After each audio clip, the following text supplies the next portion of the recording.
राज्यं वैराज्यं पारमेष्ठं राज्यं महाराज्यमाधिपत्यमयं समन्तपर्याम्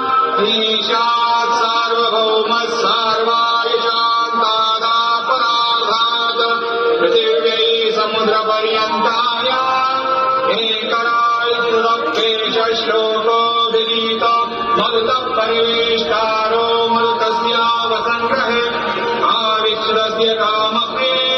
विश्वे देवा सभासदे